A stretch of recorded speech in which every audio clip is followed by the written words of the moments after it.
Frankly Speaking Roof Cam, brought to you by Boss Security in Horseheads. Contact them today for all your business and home security needs. We are broadcasting live from the Hesselson studio, and in that studio, Assemblyman, former Congressman, Chair of the Steuben County Republicans, Joe Sempolinski. Hey, Joe. Good morning. It's a beautiful summer morning here in Corning. Isn't it? And It's the first day of summer. Well, right now you're talking like the longest days of the year, right? Yeah. So as I was driving from my home in Canisteo to Corning, it was all light. It was all when I come in the winter. Yeah, it's doom and gloom. Dark when I drive here. So I'm in a very nice seasonal mood. Yes. Because of that. Well, I've got a couple comments to read because we have the Steuben Senior Services Fund section of our program where we read viewer comments. First up, Trump gave Iran 2 weeks to surrender. Looks like July 4th fireworks are going to be held in Iran this year. Wow. All right. Fair enough. Mark writes off, hats off to Nick Langworthy. I think he's doing an awesome job. Well, I'll pass it along to Nick. Thank you. We were both with Nick last night. Yeah. We were both with Nick last night and had a chance to talk to him a little bit one-on-one and also in group setting. And, I think Nick's doing a good job. And you can't judge somebody unless you've walked a mile in their shoes, and so in this case, I'm uniquely qualified to judge everybody, to comment on the job that Mr. Langworthy is doing. Because I did a mile in his shoes prior to him being there, and I think he's doing a good job. Nick, I've known Nick for 16 years. Yeah, we both came up very similarly. We've both been party chairman at the county level. We've both been congressional staffers, so we have very similar backgrounds, and I would agree. I think Nick's doing a good job. Comment from a different viewer: not a good idea to rush into war with Iran. If the main path of 18% fuel to China gets blocked, as Iran says they will do by sinking ships, it will decimate the Trump economy by leading to over $200 a barrel oil. 18% of the world's fuel production passes through the Strait of Hormuz. Yeah, it's the exit to the Persian Gulf is what they were referring to, and it is a global economic choke point, and there's always been concern that the Iranians somehow block it, and then not only does that affect, obviously you've got the Iranian situation, but it affects the economy of the entire region, and with that being a major energy area, it affects the economy of the entire world. And finally, this has become a fan favorite, Joe. First of all, he says good morning, but it's Climate Fact Friday with Bob. He gives us Bob gives us a climate fact every Friday. Does he have a sponsorship? Or? No, he's just kind enough to do it. He says, hang on, here we go again. Let's talk temperature increase. Surprise, surprise. It seems like the keyboard climate commandos got it wrong again. The 1.5 degrees Celsius warning that was going to destroy the world has been reached. No one knows or will say what has raised the temperature that started going on in the 1870s before fossil fuels became the normal part of our daily lives and has not destroyed the world. It seems our lifespan has increased, poverty and hunger worldwide has decreased. I guess they will have to again raise the bar to a higher temperature. Keep in mind those are the same people who said the world would be over with fossil fuels by 1970. I think there's a typo there. They would be out of it. Out of it. Excuse me. There was concern about peak oil. Yeah, and we should be in a new ice age in 1980. A safe weekend. Say yes to natural gas. Thank you, Bob. Appreciate that. Well, natural gas, just to pick up on one point, there was a bill that passed late in the legislative session in Albany. It's one of these things where you can sort of claim a win even during a loss because there was concerns about a much broader bill passing, and only one section of it was able to get through. But it was something that I definitely voted against. Mr. Palmisano is our ranker on energy and led the debate energy on guy. it. He's our top guy on that. And what it does is it gets rid of the 100-foot rule. And so if you're building a house and you are within 100 feet of a natural gas main, the utility is obligated under previous law for a long-standing time to hook you up for free. And the idea is if you're right there on the grid already, they should hook you up. And the same thing applies for electricity.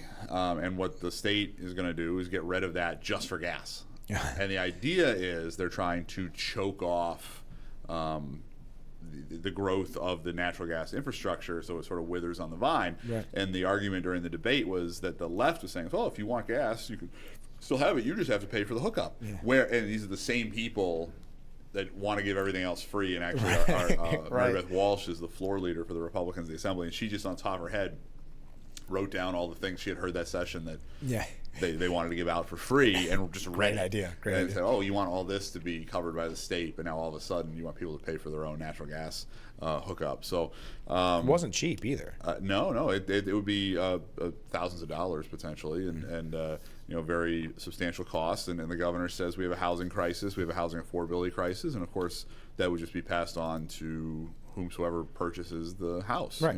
It's a lot of the crises of affordability and pricing that come on that affect New Yorkers come from bad policy, and if you just undid those policies, lo and behold, Right. prices would go down. I know.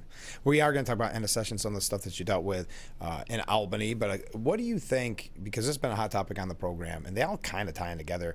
There was a great piece about 2 weeks ago about the normalization of kind of left-wing violence and these threats. I mean, we heard from Congressman Langworthy right before he got on here about the threats that his office has received.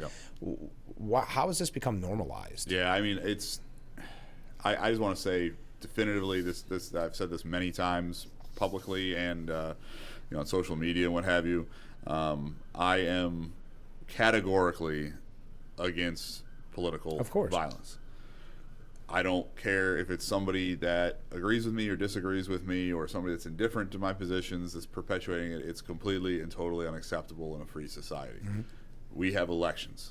Elections determine who our public officials are, and then they do their jobs. And I have vehement disagreements with people. That doesn't mean we get violent. We determine our future with ballots, not bullets, not knives. Exactly. In America, and it is. I saw on social media last night apparently Max Miller getting run off the road. We talked about that this morning quickly. I've met Mr. Miller.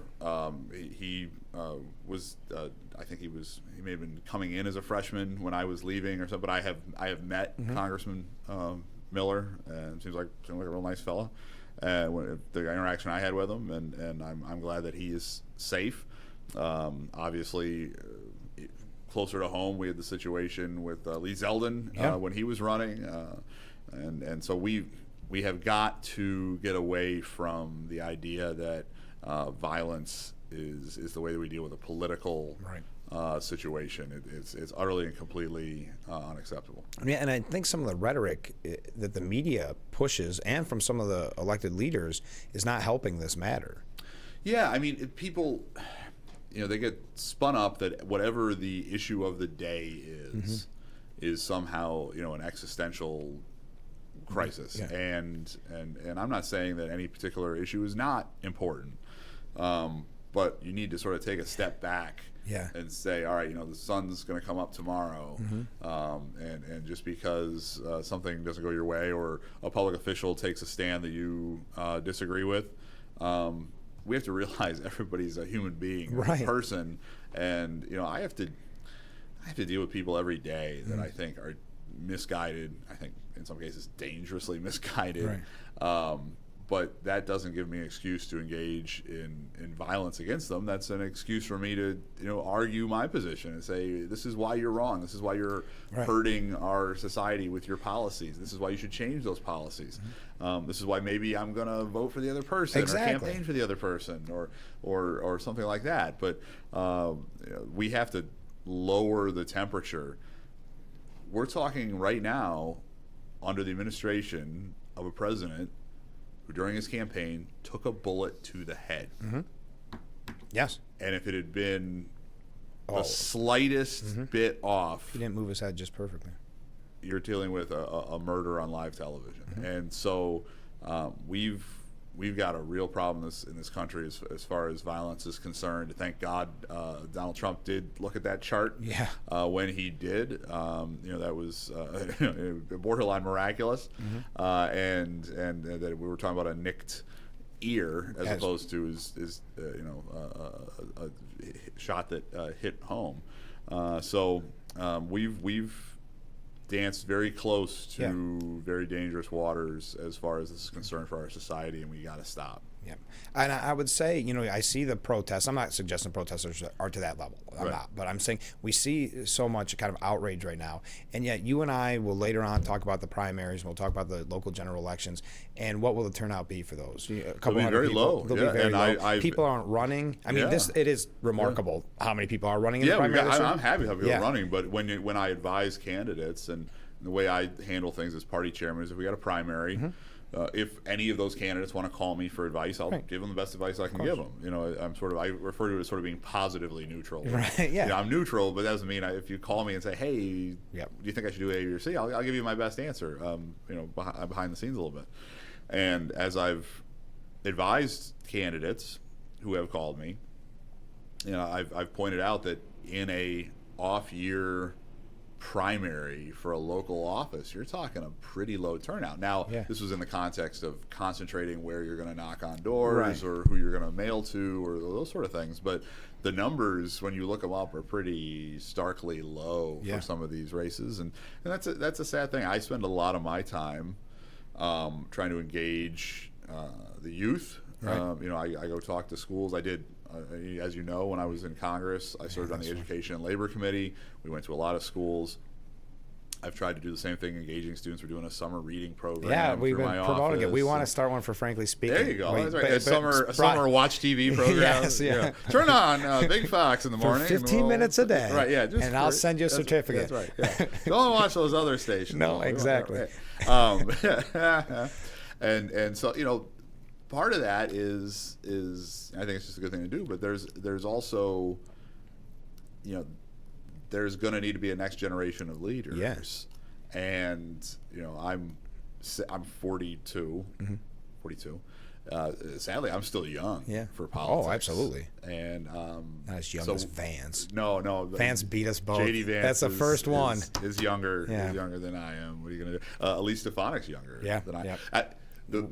Mike Lawler's younger than I. So all the folks that are looking at running for governor, I'm like, how am I now an elder statesman in that process? I don't know what happened. It goes quick. I've known Mike and Elise for a long time, and they're both very nice people, but they're younger than me, which is not good. No.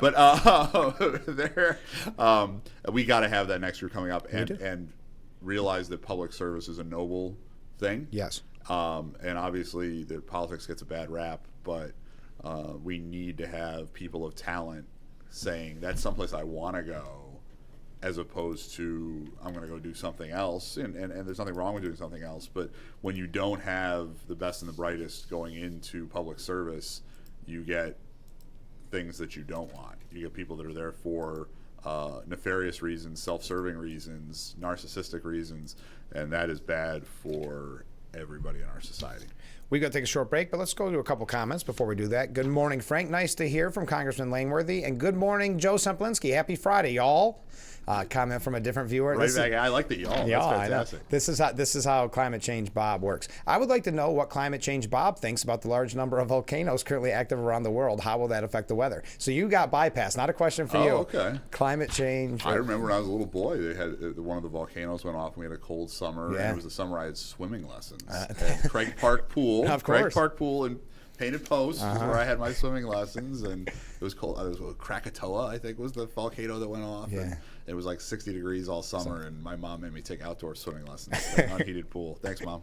It made you tough. Yeah, It made you ready for Washington and Albany. Yes, sir. Yeah. And finally, belated Happy Father's Day to one of my Friday favorites, Joe Sempolinski. Your girls are beautiful, all three of them. Oh, you saw the picture. The third one must be my wife. Yeah. I got 2 daughters and a wife that end up in photos, and you can post a photo of me, nobody cares. Post a photo of my kids. Yeah. Everybody likes it. Did they recommend you just keep yourself out of the pictures? I mean, I think just as a general rule, it would be smart politics. Yeah. All right, we got to take a short break. Stay with us. We'll be right back with Frankly Speaking. The Frankly Speaking Roof Cam, brought to you by Boss Security and Horseheads. Contact them today for all your business and home security needs. We are back, broadcasting live from the Hesselson studio. And in that studio, Joe Sempolinski, current Assemblyman, former Congressman. Comment from a viewer during the Student Senior Services Fund section of our program. Joe Sempolinski has 40-plus years to serve, so don't rule out president. I hope I have 40-plus years, period. Let alone to serve. 42. I'm hoping for another good 42. Yeah.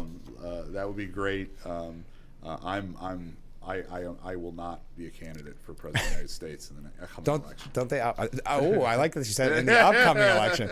Okay, mark your calendars. My plan is to run for re-election to my current. Okay, perfect.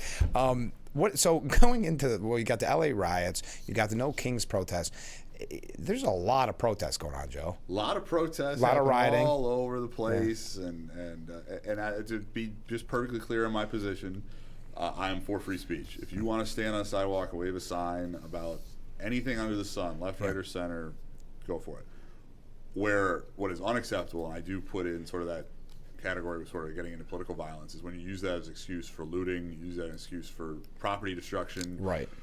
You use that as an excuse to disrupt roads, where you have these people sitting in the road or blocking the street. That's unacceptable because that is a public safety issue. Imagine if an ambulance got to get through there, or a police officer's got to get through there. You can't have that. No. So if you want to not disrupt someone else's life and express your opinion in a vocal way, God bless you. But you cannot endanger the safety and well-being and property of others and then characterize it as a mostly peaceful. The media becomes so cliche with things like that because even when they become a joke, they still use it. That's right. Yeah, and they've been using it a lot lately. The mostly peaceful, which during 2020 became sort of because the you had of people, the reporter and everything's on fire. It's like it's like the original meme Naked Gun movie right. where Leslie Nielsen's in front of the fireworks store that is blowing up and he's like, nothing to see here. Exactly. There's a little bit of that going on, and don't believe your lying eyes sort of thing. And listen, I've been protested. Of course. I get it.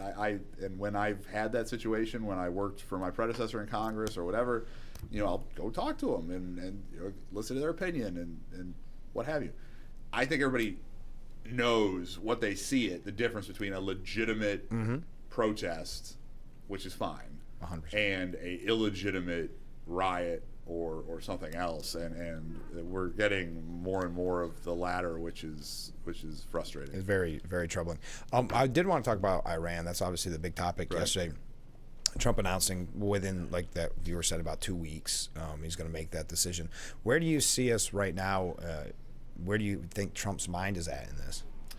Well, I mean, Trump's like a master negotiator. Yeah. I mean, the guy, he literally wrote the book on negotiation. So it's like when I see him engaging in a high-level negotiation, it's like I see like Wayne Gretzky lacing up to play hockey. Right. Like, I'm going to give him a little slack as far as Wayne probably knows what he's doing. Yeah, right? yeah. He doesn't need my help. I would think Donald Trump in the arena of negotiating knows what he's doing, and he's very successful, especially for a guy who literally wrote his game plan for how he negotiates into a book, and then made millions of dollars off the book that anybody can read, and then he just executes that game plan every time. So I do not want there to be death and destruction, period. Right. I certainly don't want American soldiers engaged in a war in the Middle East. We've had plenty of that over the last several decades.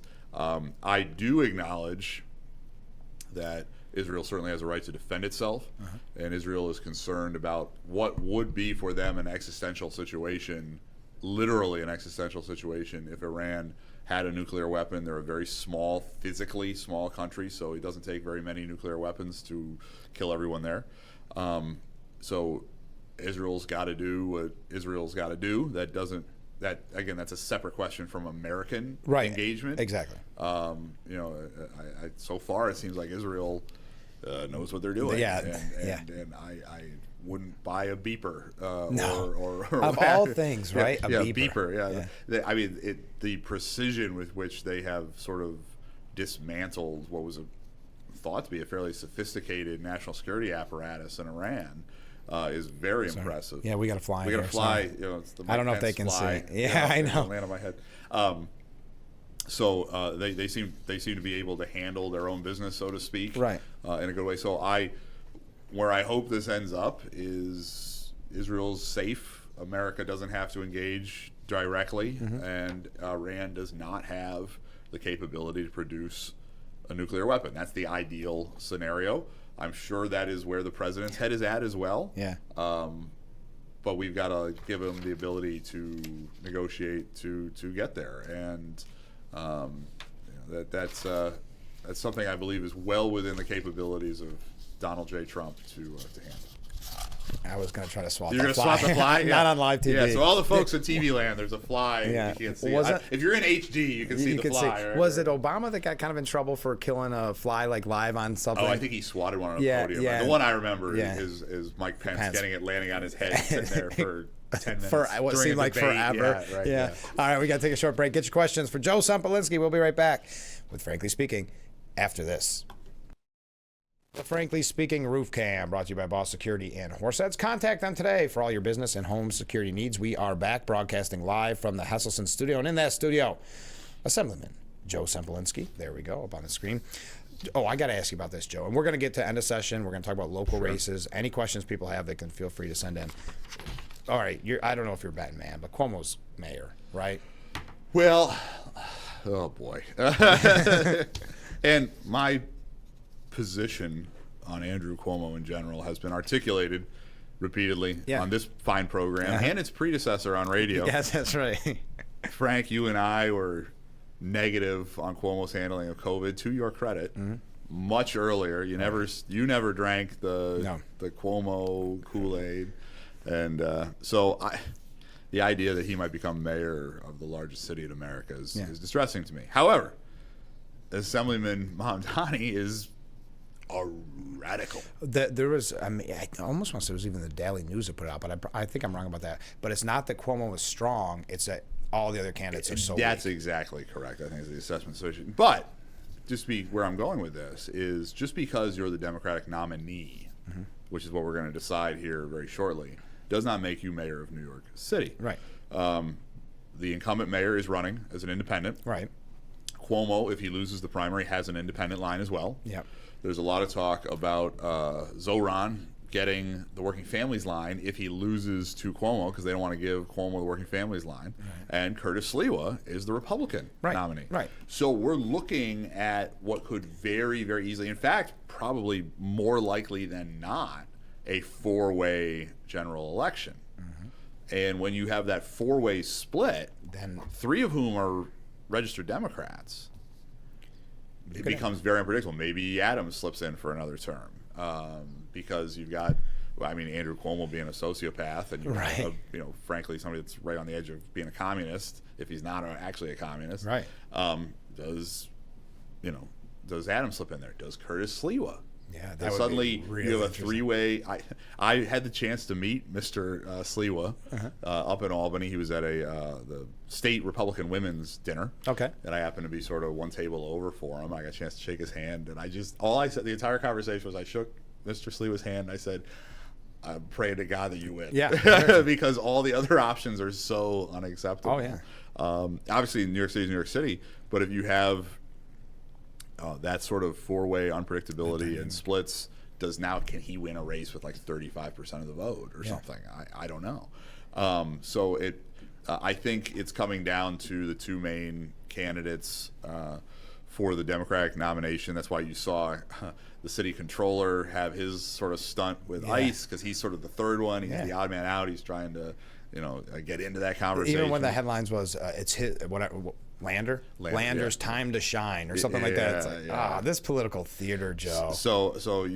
But again, whichever one of those two wins the primary, the other has a path to being on the ballot in November, and will have enormous political pressure to take that path. So imagine if Zoran Mamdani wins the Democratic nomination. You don't think that there's going to be massive, Bloomberg, all these people begging Cuomo to stay on the ballot in general? Yeah. He will. Yeah. Oh, yeah. That's I haven't talked to Andrew Cuomo, but that's my thing. And if Cuomo wins, you don't think there's going to be enormous pressure from the far left radical base saying, no, you got to take the Working Families line. You got to do it. So I think we're looking at a four-way race, and then who knows what happens in November. This is completely off topic, but I thought you'd find it interesting. You had mentioned about drinking the Kool-Aid. Yeah. You know where that statement comes from, of course, Jonestown. Yes. I interviewed a survivor of Jonestown. Oh, did you really? On the radio, Charles Krause, and he was the reporter with the Washington Post. Yeah, okay. And it wasn't Kool-Aid. It Oh, was yeah, it was like Flavor an Aid. off-brand. Yeah, it was Flavor Aid. Yeah, it was an off-brand drink. See what you learn on Frankly Speaking? Don't join cults out there. Yeah. All right. Anyway, I wasted precious airtime on that. But we're talking about Cuomo, but also Democrat Party, where you have this far left, like in the mayoral race, and the AOCs of the world. Then I read, it was of all places, the New York Times saying the Democrat Party is in chaos. Yeah. It's broke. The media is still trying to present that they've got the power that midterms are all but over. Yes, yeah.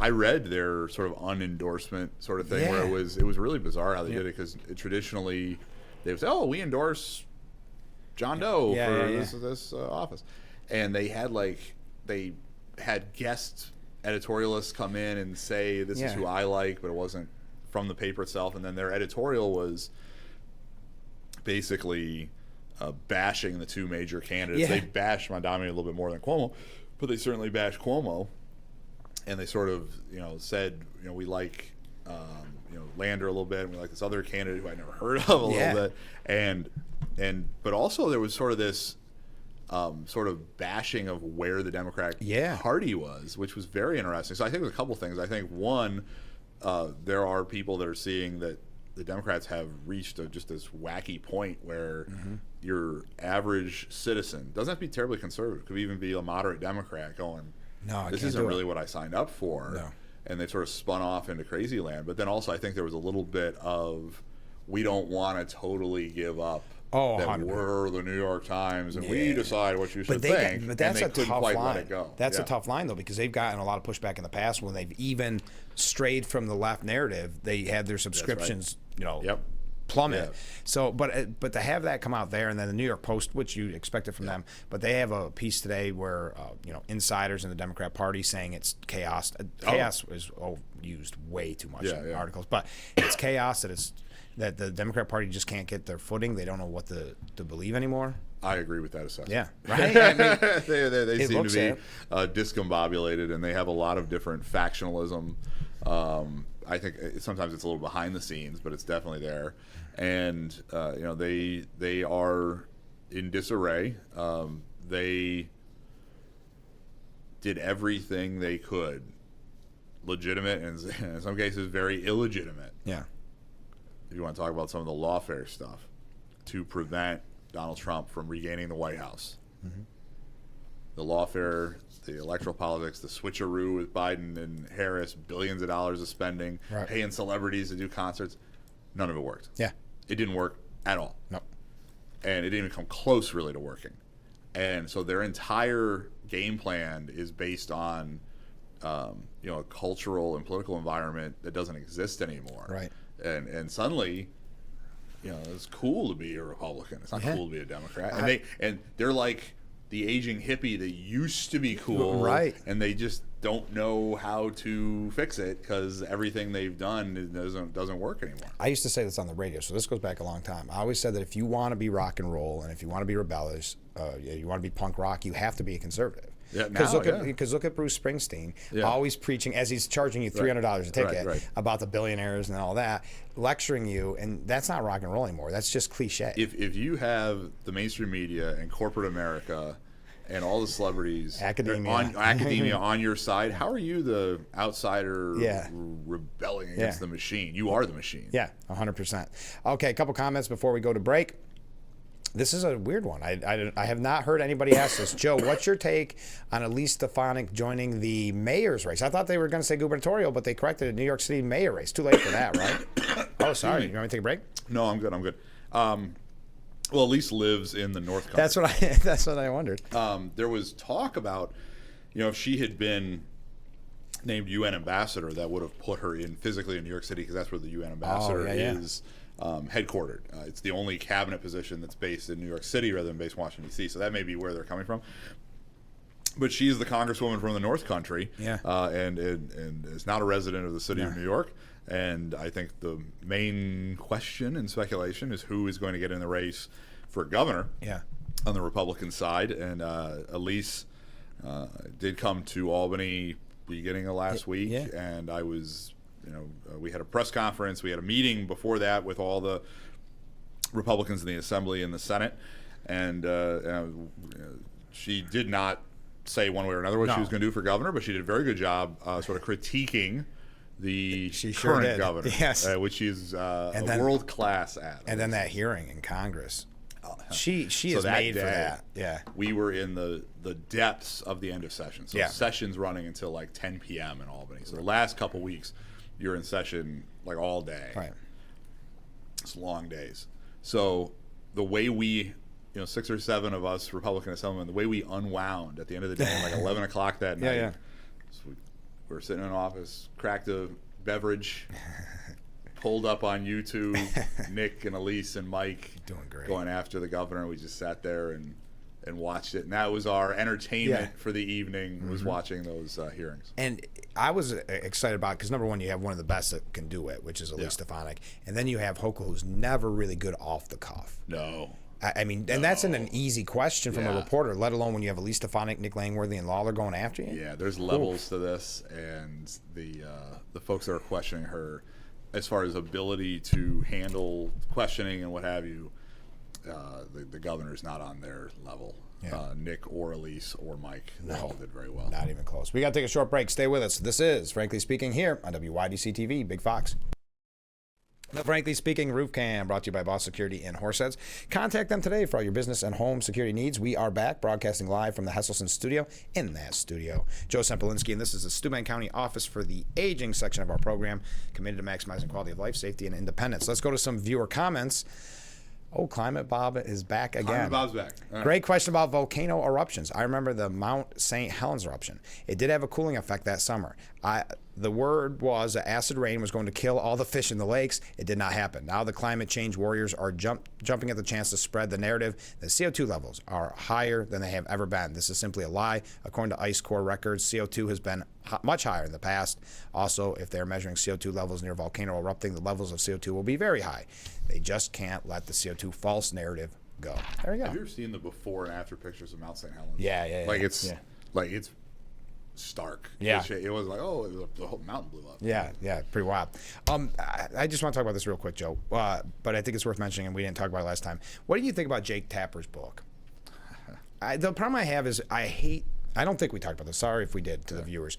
I hate the media trying to rewrite history and cover it for themselves. Right. And I think that's my problem with it. I think Jake Tapper thought he was going to get away with it, but he really hasn't. He's gotten a lot of pushback. As he should. Yeah, 100%. And it's like the meme with the guy in the hot dog suit. It's like we're all trying to find the guy who did this. Yeah. From the one comedy show. And, Yeah. and that's how I react to it. Is come on, you have enough material this quickly to write a book about it. Yeah. And you didn't push back at all. Yeah. While this was going on. Yeah. Last year. Yeah. Like we're less than a year out. Yeah. From Trump's only been president 6 months. Yeah. I remember it was a few weeks ago where we passed the 1 year anniversary of Biden going, and I'll debate you anytime, anywhere. So awkward. So this all unraveled approximately 1 year ago. And now all of a sudden we have enough information to sort of say, well, we have all the detail of who was covering it up. And everybody can turn on him now that he's not useful, meaning Biden. This is because, they weren't being journalists when Biden was president. They were covering for him because of, TDS or whatever it was. Yeah. But I find it offensive. I do too. That Jake Tapper is now monetizing his own incompetence. Yeah, and CNN turned into an infomercial for his book. Not that I watched CNN that much. I think we did talk about this, so I'll move along. But to me, it's still relevant because I know the media hasn't learned their lesson. That's right. This proves that they haven't learned exactly. their lesson. And Joe Scarborough said, well, I personally never saw him be that way. You saw the videos we saw. Right. You can't. It's not just you have to be in the same room. Nobody talking. Well, you're a journalist. Go ask some questions. Yeah. Do some investigation. Yeah, we definitely did talk about this. Yeah. So how was the end of session? Fun? It is interesting going through my first session. So for the folks out there, the way the calendar sort of works in Albany is session is very densely packed the first half of the calendar year, even more so than a congressional session schedule. You have the budget that in theory is supposed to be done March 31st. It was not. It was not. And then the second half of the session, April, May, June, is supposed to be more substantive policy. Now, like anything in government, when you come up against a deadline, things get pushed off. Yeah. So the last 2 weeks of session you're in session. Normally, let's say it's a random day in February. I'll have meetings with people that want to talk about something that's in the budget. Yeah. Maybe there'll be a hearing or something, or a press event, and then you're in session for 2-3 hours afternoon. You're doing stuff. This is 8 hours, 10 hours, 12 hours. Okay. Where you're in session, going through bill after bill after bill after bill. So it's particularly intense. And then the legislature is sort of out of session for the summer. And then in the fall, there is rumors about there being a special session for different purposes that would have to be called by the governor. Does that happen very often? It happens sometimes. Yeah, I was going to say, it's been a while since but it's got to be something particular. Yeah. But then also there'll be committee hearings in the fall. Each committee is obligated to have at least one hearing after the budget is done, as sort of serving its oversight capacity. And they use those as also prep for policies for next year. Right. So certainly we'll have to be in Albany. I guess I'm on 6 committees, so in theory I should be there at least 6 times or whatever. But it's certainly dramatically less intense than the first half of the year. There is a little bit of an off-season, on-season in Albany compared to sort of you're at a, you run it like a 9-10 for half the year, and then you run it at a 3 or a 4, as opposed to running it at a 7.5 the whole time, like you do for Congress. Gotcha. And so now when you have that sort of environment where you're going through bill after bill after bill, 2 different sort of things can happen. One, you can have something that you thought was going to get passed, but there's just not enough time. And the Republicans, though in the minority, our power increases the closer we get to the end of session, because when a bill comes out of committee, the first procedural question is this bill laid aside or consented? And that's determined by the minority party. Oh, okay. And so the bill comes up, and our floor leader, Mary Beth Walsh, is able to say lay aside or not. And if it's not laid aside, vote's immediate. Okay. No debate. You get a couple minutes to explain your vote, but no debate. You just vote. And so those are things that are going to pass 150 to 0 or 140 to 10 or whatever. You can certainly vote no if you want. And I sometimes do. But these are things that have a broad consensus. If it's laid aside, then the majority, once you finish that block of votes, can bring it. They could bring it up immediately. So the lay aside provision can't block something that's like an A++ priority for the Dems. Sure. But you can gum up the works on a lot of B or C or D priorities because there's just not enough time to get back to it. So you get to the end of session, you'll have Democrats coming to Republicans saying, "Oh, please don't lay aside my bill because it's really not that bad. You should go for it or whatever." And you see a little bit of that happening. So the leverage increases, but those last few days of session are tense. Again, sometimes things that you thought were going to happen don't. The other side to it is, in the midst of all that, suddenly something comes up in the middle of the night, and we're voting on something very consequential that you didn't know it had existed more than 24 hours before, or what have you. So it can work in a variety of different ways, having that much legislation happening over that compressed a time frame. And at the end of the day, it still gets to Hochul's desk, right? And there's some questions over some of the things she's going to sign. Yes, and the way that works is she has a very fixed calendar on how she can sign it once it's delivered to her. Okay. But she determines, just because it's passed both houses does not mean it's delivered to her. Oh, that's interesting. Yeah, there's an extra thing. So effectively, she has till the end of the calendar year to decide. So what she'll do is she will request to the legislature, send me these 50 bills, deliver them to me today, and that's what I'll work on this week. Gotcha. And then you send me the next block of bills later. So just because something's passed and it hasn't been signed into law in a week or two does not mean that it's been delivered to the governor. You can go look on the state website and see if it's been delivered to the governor. She has much more time than you would think she does, as it's sort of plainly written. In fact, she really has effectively until the end of the calendar year to decide whether to veto or sign a particular piece of legislation. We got to take a short break, but one comment from a viewer before we go. The arrogance of Jake Tapper is astounding to me and such an insult. I'm a small speck of insignificance in Corning. That's not true, and I have known for years and would remark often to my family, why aren't they revealing what we should see for ourselves? I'm glad he's getting pushback and should. Most Democrats, I think that was a typo on purpose. Yeah, it could be. Are trying to use this ridiculous excuse. It should only help our cause. Thank you very much. All right, let's take a short break. We'll be right back with Frankly Speaking here on WYDC TV, Big Fox. The Frankly Speaking Roof Cam, brought to you by Boss Security and Horsets. Contact them today for all your business and home security needs. We are back, broadcasting live from the Hesselson studio. In that studio, Joe Sempolinski. So, from a political standpoint, when you first saw the potential cap of 700 cows? From a purely political standpoint, not that you're opposed. It's sort of like it's a low-hanging curveball. Yeah. And you're like, wait, who proposed this? Where are they from? I mean, from a political standpoint, it's like Ms. this Rosenthal was in the assembly. She's from Manhattan. Yeah, we had a Brooklyn. Oh boy, yeah. The Senate sponsor was Brooklyn. I thought it was not. I thought it must have been a mistake. Yeah, because it was presented to me as they're going to ban farms more than 700 cows, which is, by the way, that is what the proposal is. Yeah. And I'm like, that can't be right. Yeah. That can't be that silly. Yeah. And actually, we recorded a video of, and I'm like, I've got to be. I thought I had to be missing something. Right. That I must be misreading it. Yeah. And so I sort of hesitated, hedged a little bit, and said, oh, they don't understand agriculture or whatever.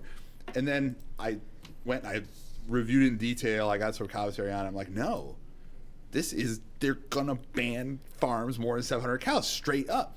And I remember I called my communications guy in Albany, and I said, well, just scrap what we just shot. I want to shoot a new one. Yeah. And obviously, it was much more aggressive. Yeah. Because it was just sometimes you just can't believe how goofy something is, and that is what it is. To have people in Manhattan, I don't know how many cows there are in Manhattan, but there's certainly more in Steuben County, if there are any cows in Manhattan, saying some arbitrary number of 700, and they also had a cap on veal calves and a cap on certain size pigs as well. That didn't get as much attention, but same thing. And the way it would work is, if you're above that number now, you can never grow. You're locked in. Right. And then you can never cross that 700 threshold. Yeah, you can't get the permit, right? Right, yeah, because there's a different permitting. And don't we want businesses to grow? Yeah. Like if you're running a farm and you got 650 cows and you're doing great and you're providing product to people. By the way, I drink milk. Yeah. I think probably all these folks in Manhattan probably drink milk but they too. get it at a bodega. They don't know where. Yeah. Oh, yeah, that's right. It just shows up on the shelf. Yeah. Don't we want you to be able to get that 701st cow? Yeah. Like, don't we want you to be able to grow? Maybe encourage you to do maybe that? hire somebody else or sell more product or have milk be cheaper because there's more of it. Yeah. In the assembly district I represent, we have a new massive facility for Great Lakes cheese. It's the largest agriculture facility in the history of the state of New York. They need a massive amount of milk to go in one end of that facility so cheese can come out the other every single day. And where do you get a massive amount of milk? Yes. You get it from a massive amount of cows. Yeah. And if we're hiring hundreds upon hundreds of people to make cheese in Franklinville, New York, Farmersville, New York, the facility's so big, it's in two towns. It literally straddles the town line. Hiring hundreds of people, don't we want the infrastructure supporting that facility to be robust? Because now if we're hiring hundreds of people to make cheese, well, maybe we're going to have to hire hundreds of people to take care of the cows. Exactly. Or we're going to have to. It just. I have never seen anything more goofy. Now, your question was the political side of it, and so we pushed back quite aggressively. Quickly too. You were several other assemblymen did the same thing.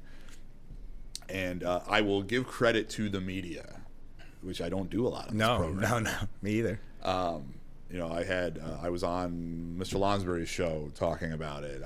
I got a call from one of the network affiliates in Buffalo. Oh, great. Saying, do you want to talk about this? And I figured that was this is not going to be good. It was a very good story. Okay. They interviewed me, and they interviewed a dairy farmer, and it was really a pushback on this. And that's coming from a network affiliate. So there was a lot of coverage of it, and it was coverage showing just how goofy the proposal was. So I was very happy with how the mainstream media handled an Albany issue, and that is how you stop bad policy. You make it show the world how bad just it how is. ridiculous it is. And then suddenly they don't have the ability to get the votes they need in the Assembly or Senate to pass it. We had a blast on the show because we came up with bureaucratic names for cow counters, the people that would have to go around. I wish I had them say, people were so brilliant out there sending me these ideas of what you would be, because that would be a pretty cushy job. Yeah. If you can count this 700. Oh, there's the 701st cow. Get it out. You got to go. All right, last question. This is tough before we go to break, our final break. Can New York State be saved? Serious question. That is an excellent and serious question, and I think next year's gubernatorial race will be the answer to that question. We must have a Republican governor elected next year. There we go. Let's take a short break. We'll be right back and wrapping up today's edition. Get your last minute questions in for Joe Sempolinski. The Frankly Speaking Roof Cam brought to you by Boss Security and Horseheads. Contact them today for all your business and home security needs. We are wrapping up today's edition of Frankly Speaking. What a show. Joe, we have to talk about primaries, so people have to remember because, listen, in Corning Pain and Post area, we asked people to vote 3 times in a month, essentially. Yes. 2 for school budget, and now this on Tuesday. Yeah, so this will be on Tuesday the 24th, and their early voting is already open. Yeah. So you can, early voting, the only site for early voting in the county this year is in Bath. Mm-hmm. So anybody from anywhere in Sioux Bend County, if they're voting early, can vote in Bath. If you're not going to vote early, it's the usual Tuesday in June, Tuesday the 24th. And also there are no primaries in the city of Corning. Right. There's no primaries in the city of Hornell. The highest, there's some town primaries scattered around, but there's 3 county legislative primaries, which are sort of the higher echelon primaries. We have one in Canisteo, Cameron, and Thurston, that county legislative district. We have one in the town of Irwin. There's a 3-way primary for the legislature there. I think most of these candidates have been on your show. They all have, yep. And then we have one in Hornby, town of Corning, again, not the city, the town, and Caton, that district. So there's a north-south district, Irwin district, and then an east-west district through the central part of the county. Those are the 3 county legislative positions where there's primaries. 2 of them are 2-way primaries, and one of them is a 3-way primary. So I greatly encourage, as we talked about earlier on the show, turnout for these type of elections is shockingly low. So it is very important that you get out and support the candidate of your choice in these primaries to make sure we have the best candidate. I believe your vote always matters, but it may matter a little bit more. Exactly, just percentage-wise, it does matter a little bit more. And also, in 2 of those 3 districts, the ones in the Corning area, the Corning suburb ones, there is a Democrat in the general election. Yeah, that's right. And so we want to really make sure we have the best, most qualified, most competitive candidate going into the general election to hold those 2 seats in the legislature. We don't have a situation where we have a weaker candidate and the Democrats can take advantage of that. So especially in those 2 districts where there is a partisan general election, we really need to make sure that people get out and vote and pick the best candidate. Yep, and again, the vote is on Tuesday. We've tried to do the best because there's not a lot of places to go to find out about the candidate. Yeah, right, so especially with a smaller office. Yeah, so we've been very lucky to have most, if not all, of the people running in the various primaries. Final question, Joe, just before we go. I know you alluded to it earlier. I'm going to put up on the screen. How's the summer reading challenge going? People signing up? Yeah, it's exciting. This is sort of one of the fun sides of being an assembly member, and we've done things to engage the school. We did a teacher program where schools could pick the teacher of the year, and when we gave them an award, and that was positive. As a member of the education committee, as somebody who's married to a teacher, somebody who has young kids who are in the process of learning to read, anything I can do to encourage people to take advantage of the educational opportunities that are presented to them, and especially over the summer, we have sort of learning loss over the summer. So if we can be a little bit of when the kid comes back for the next grade, that they've been keeping that mind active and engaged. Please do it. You can go to my social media and sign up, and it's open to all kids, and we want to encourage folks to read during the summer. So what I'd also say, just so the kids are up to date when they return to school, make them watch Frankly Speaking. Listen, I have run into parents. This is the truth. I've been out and about running to parents with their kids and said, me and my daughter or whatever, we watch Frankly Speaking, and they don't know me as Assemblyman or Congressman. They know me as that guy that goes on Frankly Speaking. So you're serving the community. All right, pat on the back. See how I do that to end the show? That's it. Right. I see if you'll say something nice. No, that's not true. I think it's great. The book club. You're like when we grew up. Book It. Remember? Book It. Pizza Hut. Yeah. Shout out to what Pizza Hut did with Book It. That was Listen, made lifelong Pizza Hut fans. When I was in Albany, we finished session early one day. I went to Pizza Hut and I got a personal pan pizza and I took a picture and sent it to like my buddies. Like, I used to have to read a book for this. Now I can just eat it. Now I'm a grown up. I already have to read. I don't even have to read. Yeah, well, right. Joe, thanks for giving us so much time. We'll do this again soon, and I'm sure we'll talk maybe after the primaries. Sound good? I'm looking forward to it. All right. Have a great weekend, everyone. We'll be back Monday morning with Frankly Speaking here on WYDC TV Big Fox. I look forward to it already.